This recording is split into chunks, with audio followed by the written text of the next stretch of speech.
BBC Radio Northampton. So you're going to hear a lot about the NHS today across the BBC. There's an NHS day, so a lot of people just, kind of focusing on what the health service is like to use, what the health service is like to work in. So we're live at a GP surgery this morning, so we'll be back with Reg, who's at Malton GP practice, in a few minutes' time. But let's speak to someone who, knows better than most, I reckon, how the NHS has changed over the years. She is Liz Summers, and she is the longest-serving member of staff at Northampton General Hospital. She has been there for 51 years, and she's currently the hospital's lead cancer nurse. Congratulations, Liz, on 51 years. What a thing. Good morning. Good morning. Thank you very much. So you were but a babe when you started, yeah? Take me back. Yes, I was 16 when I first went through the doors of Northampton General Hospital as a pre-nursing student. And then I started my registered nurse training at the age of 18. Gosh, and you've been there ever since? I've been there ever since, apart from a short stint at the Royal Marsden Hospital to develop my specialist cancer skills. I've been there the whole time. Wow. So tell me, first off, just tell me how the place has changed, as in physically, the hospital. Yes, I mean, it's completely unrecognisable to what it was when I first started. The hospital was just the old building at the front of Billing Road. Hospital Street and all that associated with it didn't exist. It was just fields. God. And I expect the parking was a fair bit easier, wasn't it? There wasn't so many cars at that time either.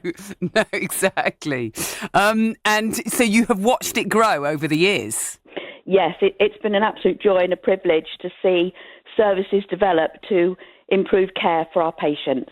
And you mentioned that you're, lead cancer nurse. And actually, I know that one of your babies, I suppose, has been Maggie's, hasn't it? Because, if you work in cancer, in oncology, then, a lot of people know Maggie's. These are these cancer centres around the country. And you were involved in this, campaign to get one opened at Northampton General. And that has now happened.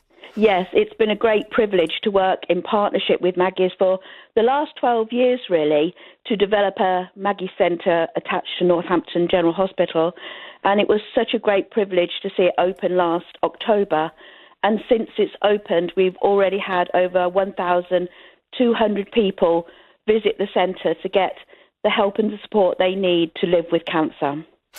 Can I ask what it's like then to be a nurse specifically dealing with people who have cancer? I wonder how that has changed over the years because, we all know someone who we've lost through cancer, and we all, a lot of people give money to cancer research and hope that we're getting better. Presumably you have seen treatment really improve over years, yeah? You see more people survive. Yes, absolutely. That's been one of the joys of working in cancer care.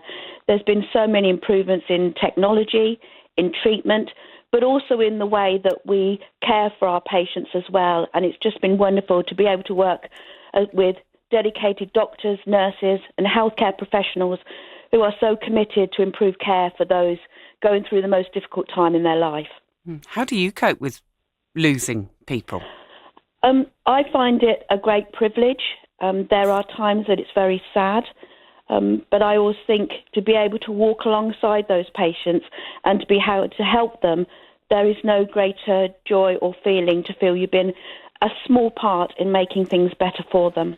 Well, because you'll see people at the beginning, when they first hear that C word, won't you? And then you'll kind of be with them through their journey. Absolutely. So, and you share their joys, you celebrate with them when things are going well, and you also share their sadness when things are not so well. But over the years, we've seen more and more cures come on board. And for those that we're not able to cure, we've been able to see them live, a really good life for a long time with cancer. And that has been a wonderful transformation. I expect it gives you a bit of perspective, doesn't it, as well, on, trying to absolutely. enjoy life? Yes. It really does. It makes you appreciate the little things in life. It makes you appreciate your family. It makes you appreciate a sunny day. And even like today, it makes you appreciate the rain. Oh, well, you're doing well if you can appreciate today's weather, Liz. Can I also ask you, because, I think when you speak to people, a lot of people have a lot of good to say about the NHS, but a lot of people also like to do it down, don't they? There's always some bad stories. How does that make you feel when you hear those? I think the NHS has its challenges. I think the hospitals are becoming busier and busier, but I think hospitals, and certainly at Northampton, is full of dedicated people who are working so hard to give the very best care they can. And we just have to keep trying and listening to our patients and continue to work with them to provide the best care we can, looking at where we can make improvements and looking at ways to make that happen. Imagine if you could speak to your 16-year-old self in 1974 when you went in as that pre-nursing student to say that 51 years later you'll still be there doing this. Yeah, I'd say to a go girl, enjoy it. It's going to be amazing. Any thoughts of retirement, Liz? Do you know, I don't think my husband would be very happy about that. I think he dreads the day because that means all the jobs that he's not done need to happen. Right. Okay, well, don't do it then. Liz, it's really lovely to speak to you. Thanks ever so much for coming on. And I know that a lot of people listening to this will have come into contact with you over the years, and I'm sure they're very grateful for everything you do. So keep going. Thank you, Annabel. Thank you. Liz Summers, then, the longest serving member of staff at Northampton General Hospital. Isn't that something? Been there for 51 years. The sound of Northamptonshire. Annabel Amos at breakfast.